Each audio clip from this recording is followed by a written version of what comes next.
సెక్షన్లో పెట్టారు అని ఒక ఆలోచన రేకెత్తించారు. అక్కడి వరకు వాళ్ళు సక్సెస్ అయ్యారు. ఈరోజు ఇంగ్లీష్ పేపర్ చూసినా, హిందీ పేపర్ చూసినా, టైమ్స్ ఆఫ్ ఇండియా చూసినా సెక్షన్లతో కేసు నమోదు చేసే అంత ఏం జరిగింది, ఎందుకు చెవిరెడ్డి పైన ఇతరుల పైన ఇన్ని సెక్షన్లు పెట్టారు అని ఒక ఆలోచన రేకెత్తించారు. అక్కడి వరకు వాళ్ళు సక్సెస్ అయ్యారు. ఈరోజు ఇంగ్లీష్ పేపర్ చూసినా, హిందీ పేపర్ చూసినా, టైమ్స్ ఆఫ్ ఇండియా చూసినా, ఛానల్లో చూసినా చెవిరెడ్డిపై పోక్సో కేసు, చెవిరెడ్డిపై పోక్సో కేసు. అరే ఏంది, ఎందుకు పోక్సో కేసు పెట్టారు, ఏం చేశారని ఒక ఆలోచన, ఒక బురద జల్లి కడుక్కోమని చెప్పేటటువంటి ప్రయత్నంలో వాళ్ళు నిజంగా కూడా ఈ కార్యక్రమం చేపట్టారని తెలియజేస్తున్నా. కానీ వాస్తవాన్ని అయితే ప్రజలకు చెప్పాల్సిన బాధ్యత నా పైన కూడా ఉంది. ఆ రోజు జరిగినటువంటి సంఘటన మీకు ఒక్కటే మీ ద్వారా తెలియజేస్తా ప్రజలకు కూడా.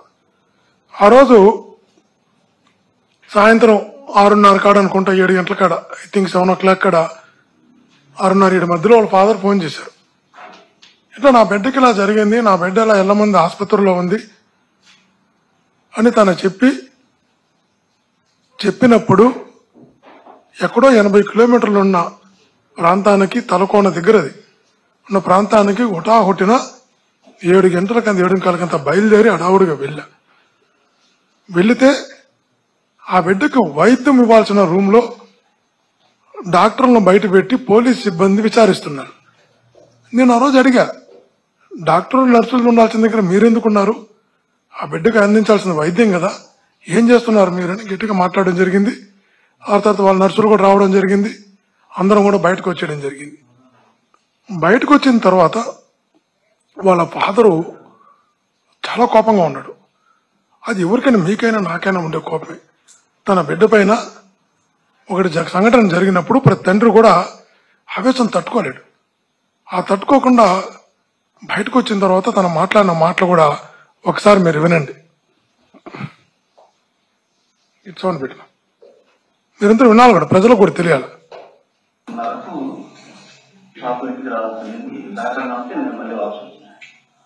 వచ్చి బయట చూస్తే పడతాడు పాప, అప్పుడు టైం అయిపోయింది. అందుకని మళ్ళీ నేను ఇంటికి పోతా ఉంటా. ఇంటికి పోయేటప్పుడు ఇంటికి పోయినా పాప లేదు, బయటికి వెళ్ళిందని మళ్ళీ ఇంటికి బయట ఆడ పాప. మళ్ళీ ఇంటికానికి వచ్చేటప్పుడు ఇంటికానికి వచ్చి తరగకుండా వచ్చిన ఆ పాప వచ్చేది, ఇంటికి తరగకుండా వస్తే ఆ పాప అక్కడ పడేసారు. పాపని చెట్లలో పడేసింటే నేను ఆ దారిని వస్తా అంటే ఆ పాప సౌండ్ పడింది, మూలతా ఉంది, చిన్న సౌండ్. అప్పుడు పోయి నేను ఎత్తుకొచ్చిన ఆ పాపను ఎత్తుకొని హాస్పిటల్కి వచ్చి మళ్ళీ ఆయన ఫోన్ చేసి ఇంటికి వచ్చిన హాస్పిటల్ బండిలో తీసుకొని వచ్చిన.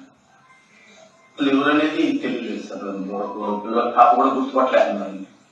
ముతికి గుడ్డలు కట్టుకున్నాడు. మళ్ళీ బయటలో వచ్చినారు.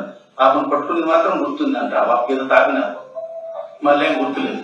అక్కడ బారేసిపోయినాక మళ్ళీ మెలకు వచ్చినాక వచ్చింది పాప, మళ్ళీ తెలిసింది అదే దాంట్లో బారేసినారు. ఎక్కడ పట్టుకున్నారో మళ్ళీ తీసుకురాని పైన నువ్వు చెప్పింది ఈ పాప అని వేరే వాళ్ళకి వీడియో కాల్ చేసి చూపించానండి. వీళ్ళిద్దరు ఇంకొక మనిషి ఆ పాప చెప్పింది, పాపను కింద పడేసి కొంచెం కొట్టుకొని చెప్పినారంట. అడిగినారంట వాళ్ళకి వీడియో కాల్ చేసి, ఈ పాపనా నువ్వు చెప్పింది ఈ పాపనా అని అడిగినారు. నా పేరు రమణ, కొత్తమాలి చూసి చెప్తాము, రిపోర్టింగ్ మేము చెక్ చేసి చెప్తామని మీరే అడిగించుకొని పోవాలి. తెలియదు కావాలంటే మీరు గవర్నమెంట్ హాస్పిటల్ అడిగండి. కట్టు మీద తన్నారంట, కట్టు మీద తన్ని గట్టిగా కత్తి తీసుకొని కోసినారు. కట్టు మీద ఇలా కోసినారు. చాలా పెద్ద గురువు ఉండండి పత్రిక పట్టిన తన్నారు. అప్పుడు ఆకర్షణ ఏదో తాగినారు మొత్తానికి మధ్య అసలు వదిలేదంట. ఒక గంట దాకా బాపు మనసు రాలేదు, తాగినారు. ఏముందన్నారో తెలియదు. ఆ తాకన్నా ఉంటేనే పాప తల్లి కడుపు మీద ఏదో మాత్ర వేసి నెలలో తాకినారు. మాత్ర వేసి నెలలో అది దంచి నెలలు బాటిల్లో వేసి ఆ బాటిల్ తాగినారు బలకంగా. ఆ బాటిల్ తాకన్నా ఉంటే కడుపు మీద తన్నారు. ఆ బాబు కడుపు మీద తన్ని ఆ సూర్యకునికి కోసిన కత్తి తీసుకొని చంపేస్తాం. మనకి ఎవరి మీద పెద్ద డౌట్ లేదు ఈ పక్కన. రంపులు రసలు కూడా లేవు. కాకపోతే ఊరి తీయాలి, అది కావాల్సింది. ఏం కావాలన్నా రైతు కూడా వాళ్ళు వైద్యం కానీ చేసిన వాళ్ళు పట్టుకొచ్చి వాళ్ళు పోలీస్ స్టేషన్ వేసి వాళ్ళు గుర్తిస్తే సార్ అది కావాల్సింది. మీరు విన్నారు ఒక తండ్రి మాట్లాడిన మాటలు. నాకు బగిసానం అయినా పర్వాలేదు, బగిసానం అంటే మాకు చిత్తూరు భాష, బగిసానం అంటే పరుగుపోయినా పర్వాలేదు, వానైతే ఉరి తీయాల్సిందే, నా బిడ్డని ఇలా కాలుతో తన్నాడు ముందు దాపి. పాపం నిజంగా కూడా ఒక తండ్రి ఆవేదన మీరు విన్నారు. ఇది ఇలా జరిగింది. గట్టిగా మనం కూడా మాట్లాడడం జరిగింది అక్కడున్న అధికారులతో. ఆ బిడ్డకి మెరుగైన వైద్యం అందించాలి, ఇక్కడ పెట్టుకొని ఉంటే ఎట్లని గట్టిగా రిక్వెస్ట్ చేసి ఆ బిడ్డని తిరుపతికి మెరుగైన వైద్యం కోసం తిరుపతికి తీసుకురావడం జరిగింది. తెల్లారు 1 గంటకు 1:30కు మెరుగైన వైద్యం అందించమని డాక్టర్లు కూడా విజ్ఞప్తి చేయడం జరిగింది. 1:30కి డాక్టర్లు ట్రీట్మెంట్ స్టార్ట్ చేసిన తర్వాత మేము ఇంటికి వెళ్ళి స్నానం చేసి నేను ఒంగోలుకి వెళ్ళిపోయినా. ఆ రోజు ఒంగోలులో నాకు పార్టీ మీటింగ్ ఉంది, అఫీషియల్ మీటింగ్ ఉంది. తెల్లారుతూ 9 గంటలకంతా 9:10 కంతా ఒంగోలుకి వచ్చి ఒంగోలు మా మీటింగ్ సాయంత్రం ఒంగోలు ఉండిపోయినా. నేను ప్రెస్తో మాట్లాడాలా, సోషల్ మీడియాలో మాట్లాడాలా, పబ్లిక్ లో మాట్లాడాలా, ఆ బిడ్డ గురించి మాట్లాడాలా, ఆ సంఘటన గురించి మాట్లాడాలా. నా వాయిస్ ఎక్కడ లేదు, ఎవరైనా నా వాయిస్ చూపించమని చెప్పండి. ఆ సంఘటన గురించి కానీ ఆ బిడ్డ గురించి కానీ నేను మాట్లాడుంటే నా వాయిసే లేదు, నేను మాట్లాడలేదు. నేను తిరుపతిలో కూడా అబ్బాయిని అడ్మిట్ చేసి ఒంగోలుకి వచ్చేసిన. ఎందుకు పెట్టారు పోక్సా కేసు, ఎందుకు పెట్టారు అట్రాసిటీ కేసు, ఎందుకు పెట్టారు ఐటీ కేసు, ఎందుకు పెట్టారు 11 సెక్షన్లు. దీంట్లో తమాషా అంశం ఇంకోటి ఏంటంటే, నాగార్జున రెడ్డి అని అక్కడ మండల పార్టీ అధ్యక్షుడు వైఎస్ఆర్ కాంగ్రెస్, తన బిడ్డని ఆసుపత్రికి తీసుకెళ్లతో తన రోడ్డు మీద వదిలేసి వెళ్ళిపోయారు పోలీసులు. పోలీస్ జీబులో తీసుకెళ్లారు. పోలీసులు ఏం చెప్పారు, పీలార్ తీసుకెళ్తున్నామని చెప్పారు. రొంపుచర్లు అన్నారు, తిరుపతి తీసుకొచ్చారు. తన తండ్రి రోడ్డు మీద వదిలేసి వెళ్ళిపోతే తండ్రి బిడ్డ ఎక్కడ తీసుకుని అర్థం కాక టెన్షన్ పడుతుంటే నాగార్జున రెడ్డి అనే అతను తన కారులో ఎక్కించుకొని తను డ్రైవ్ చేసుకుంటూ తన తండ్రిని తీసుకొని పోలీస్ జీప్ వెనకాలనే తన బిడ్డ దగ్గర తన తండ్రిని చేర్చేదానికి పీలేరుకి, రొంపుచర్లకి, తిరుపతికి తెల్లారు 1:30 దాకా డ్రైవ్ చేశాడు. పాపం చేసి తన బిడ్డ దగ్గర తన తండ్రిని చేర్చి తను వెళ్ళిపోయినాడు. తన పైన కూడా ఎవరైతే తన బిడ్డ దగ్గర తన తండ్రిని చేర్చాడో ఆ తండ్రి చేత సంఘటన జరిగిన 22 రోజుల తర్వాత ఆ నాగార్జున రెడ్డి పైన కూడా తన తండ్రితో కేసు పెట్టించారు. ఎవడైనా మనిషి అనేవాడు, మానవత్వం ఉన్నవాడు, ఎవడైనా ఒక క్షణం ఆలోచిస్తాడు కదా. తన తండ్రిని తీసుకుని తన బిడ్డ దగ్గర చేర్చింది. తను రాత్రి 1:30 వరకు కనీసం ఒక 100 కిలోమీటర్ 120 కిలోమీటర్ డ్రైవ్ చేశాడు. పీలేరు, రొంపుచర్ల, తిరుపతి. తన పైన కేసు పెట్టారు, తన తండ్రి చేత పెట్టించారు. 22 రోజుల తర్వాత తన తండ్రి పిలిస్తే నేను వెళ్ళా, ఇట్లా జరిగిందంటే వెళ్ళా. తను జరిగిన సంఘటన తనే చెప్పాడు, ఏం జరిగిందో నాకు బైచానం అయినా పర్వాలేదు, ఇలా నా బిడ్డకి చేస్తారు, వాళ్ళకి ఉరి తీయాల్సిందే అని. ఇది వాస్తవం అయితే 22 రోజుల తర్వాత ఈరోజు కేసు పెట్టారు. నేను అడుగుతున్నా, ఆ పాపను ఆసుపత్రిలో చేర్చినప్పుడు రిపోర్ట్ ఇచ్చింది. ఆ అమ్మాయి ఇచ్చిన కంప్లైంట్లో ఎవరైనా వైఎస్ఆర్సీపీ వాళ్ళు కానీ ఇతరులు కానీ ఎవరి పేర్లు ఉన్నాయా? జరిగితే అమ్మాయి చెప్తుంది కదా, ఎవరో ఇది అన్నోన్ పర్సన్ చెప్పి. ఆ తర్వాత ఆ అబ్బాయిని డిటెన్షన్ చేశారు. ఒక పిల్లని పట్టుకొచ్చి జైలు పంపారు. ఆ డిటెన్షన్ రిపోర్ట్ ఎవరి పేరైనా రాశారా? అది లేదు. తర్వాత తన తండ్రి ఇచ్చిన స్టేట్మెంట్ ఇచ్చాడు. తన తండ్రి ఇచ్చిన స్టేట్మెంట్ లో ఎవరి పేర్లు లేవు. తర్వాత ఎస్పీ ప్రెస్ మీట్ పెట్టాడు మరుసటి రోజు. ఎస్పీ పెట్టే ప్రెస్ మీట్ లోనే ఎవరి పేర్లు లేవు. 22 రోజుల తర్వాత సంఘటన జరిగిన తర్వాత ఇప్పుడు ఆ తండ్రిని గురువారం తీసుకెళ్లారంట. సంతకాలు పెట్టమంటే ఆ ఊర్లో చెప్తున్నారు మాకు, తప్పిది, నా బిడ్డను కాపాడడానికి వాళ్ళు వచ్చారు, వాళ్ళ మీద మేము కేసు వెళ్ళిపోయినాడు. శుక్రవారం పిలిపించారంట. ఆదివారం పిలిపించి ఏం పెట్టుకున్నారు, వైట్ పేపర్లో సంతకం పెట్టుకున్నారని తను గ్రామస్తులు అన్న మాట. అది కూడా ఏంటంటే 5 పేజీలు స్టేట్మెంట్ రికార్డ్ చేసి తీసుకొచ్చారంట. సరే టైప్ చేసినటువంటి దాంట్లో ఏదేమైనా ఒకటే చెప్తున్నా, మీరు ఎన్ని రకాల కేసులు పెట్టినా, ఎన్ని రకాల తప్పుడు స్టేట్మెంట్లు ఇచ్చినా, ఎన్ని రకాలుగా ఇబ్బంది పెట్టాలనుకున్నా ప్రజలు దేవుడు గమనిస్తాడన్నాడన్న విషయాన్ని మర్చిపోవద్దని చెప్తున్నా.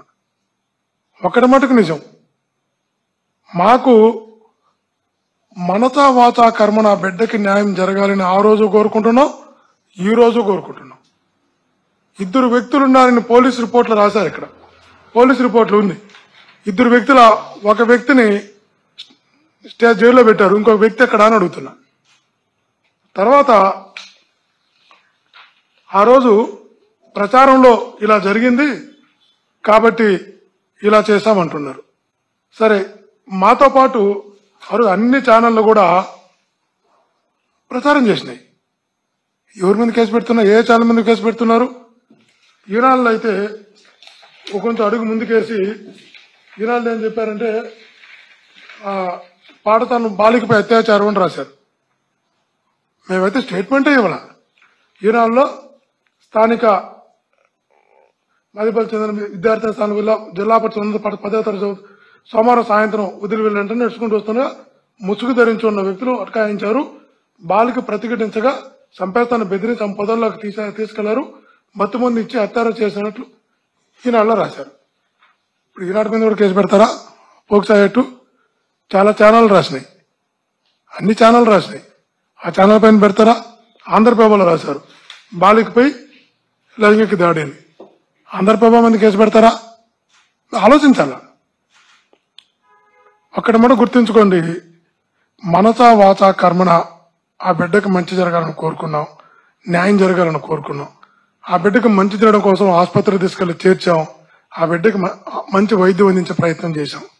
ఈరోజు ఆ బిడ్డను ఎవరైతే ఇబ్బంది పెట్టారో వాళ్ళని శిక్షించాలని మనస్ఫూర్తిగా కోరుకుంటున్నాం.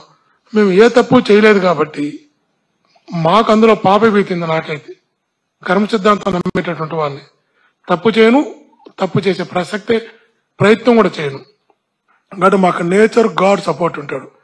మీకు ఒకటే చెప్తున్నా, ఇట్లాంటి కేసులు పెట్టి పోక్సో యాక్ట్లు కానీ, ఎస్సీ ఎస్టీ యాక్ట్లు కానీ, ఆర్టీ యాక్ట్లు కానీ, ఐటీ యాక్ట్లు కానీ, ఏ యాక్ట్ అయినా పెట్టుకోండి, 11 కాదు 15 పెట్టుకోండి సెక్షన్లు. ఒకరిని భయపెట్టి ఇంకొకరిని బెదిరించాలనుకుంటే ఎవరు భయపడే వాళ్ళకి లేరని కూడా తెలియజేస్తున్నా. 2011 నుంచి 2019 వరకు 88 కేసులు నా పైన పెట్టారు. నెలలు జైల్లో పెట్టారు. తమిళనాడు తీసుకెళ్లి కొట్టారు. కడప సెంట్రల్ జైల్లో తీసుకెళ్లి కొట్టారు. ఎన్ని రకాలు చేయాలో అన్ని రకాలు చేశారు. ఎదుర్కొన్నటువంటి వాడిని ఎప్పుడు వెన్ను చూపించి పారిపోయినటువంటి వ్యక్తిని కాదు. ఇలాంటి సెక్షన్లు పెట్టో, ఇలాంటి కేసులు పెట్టో, ఇలా బెదిరిస్తూ చెయ్యాలనుకుంటే ఖచ్చితంగా చెప్తాను, ఎదుర్కోవడానికి సిద్ధంగా ఉన్నాం. భయపడే ప్రసక్తే లేదు. ఇంకిన్ని సెక్షన్లు పెట్టినా కూడా భయపడే ప్రసక్తే లేదు. మీ ద్వారా వాళ్ళకి తెలియజేస్తున్నాం, యాంటిసిపేటర్ బెయిల్ కూడా నేను అప్లై చెయ్యను. నా ఫోన్ కూడా ఆఫ్ చెయ్యను. తప్పు చెయ్యలేదు కాబట్టి మీకు ఎప్పుడైనా మీరు శిక్షించాలనుకుంటే, ఎప్పుడైనా జైలుకి పంపాలనుకుంటే, నన్ను జైలుకి పంపడం వల్ల మీకు సంతృప్తి కలుగుతుందనుకుంటే, శివరెడ్డిని జైలుకి పంపి ఆనందపడదామనుకుంటే, ఏ తప్పు చేయని నన్ను ఇబ్బంది పెట్టాలనుకుంటే ఎదుర్కోవడానికి సిద్ధంగా ఉన్నా. అవసరమైతే మీ తప్పుడు కేసుల వల్ల జైలుకి వెళ్ళడానికి కూడా సిద్ధంగా ఉన్నా. మీకు చాలా స్పష్టంగా ఆ విషయాన్ని కూడా తెలియజేస్తున్నా. ఒరిజినల్ గా నిజంగా చెప్పాలంటే, ఒరిజినల్ గా పోక్సో కేసు విపరీతమైన అడావుడి చేసి, విపరీతమైనటువంటి న్యూసెన్స్ చేసి, ఈ ఇష్యూని ఇంత దాకా తీసుకొచ్చి రోడ్డు మీదకి లాగిన పోలీసుల మీద, సంబంధిత పోలీసు అధికారుల మీద పోక్సో కేసు పెట్టాలి. ఫస్ట్ వాళ్ళ పైన పెట్టాలి. ఎందుకంటే ఇంత అడావుడి చేసి, న్యూసెన్స్ చేసి, ఆ బిడ్డను తీసుకొని పీలేరుకి వెళ్ళి, ఆ బిడ్డను తీసుకొని రోడ్లు అసలు మళ్ళా రొంపిసర్లు అంటూ, ఆ తర్వాత తిరుపతి అంటూ ఎక్కడ తీసుకెళ్తున్నారు చెప్పకుండా ఆసుపత్రి తీసుకొచ్చి 100 మంది పోలీసులను పెట్టి మొత్తం గందరగోళం చేసి, రాద్ధాంతం చేసి, ప్రెస్ మీట్లు పెట్టి, ప్రెస్ స్టేట్మెంట్లు ఇచ్చి చేసినటువంటి నిజంగా పోలీసుల పైన పోక్సో కేసు పెట్టాలి ఫస్ట్. ఎందుకంటే ఆ బిడ్డ పరువును, ఆ తండ్రి పరువును, ఆ కుటుంబ పరువును రోడ్డుకి లాగింది పోలీసులే.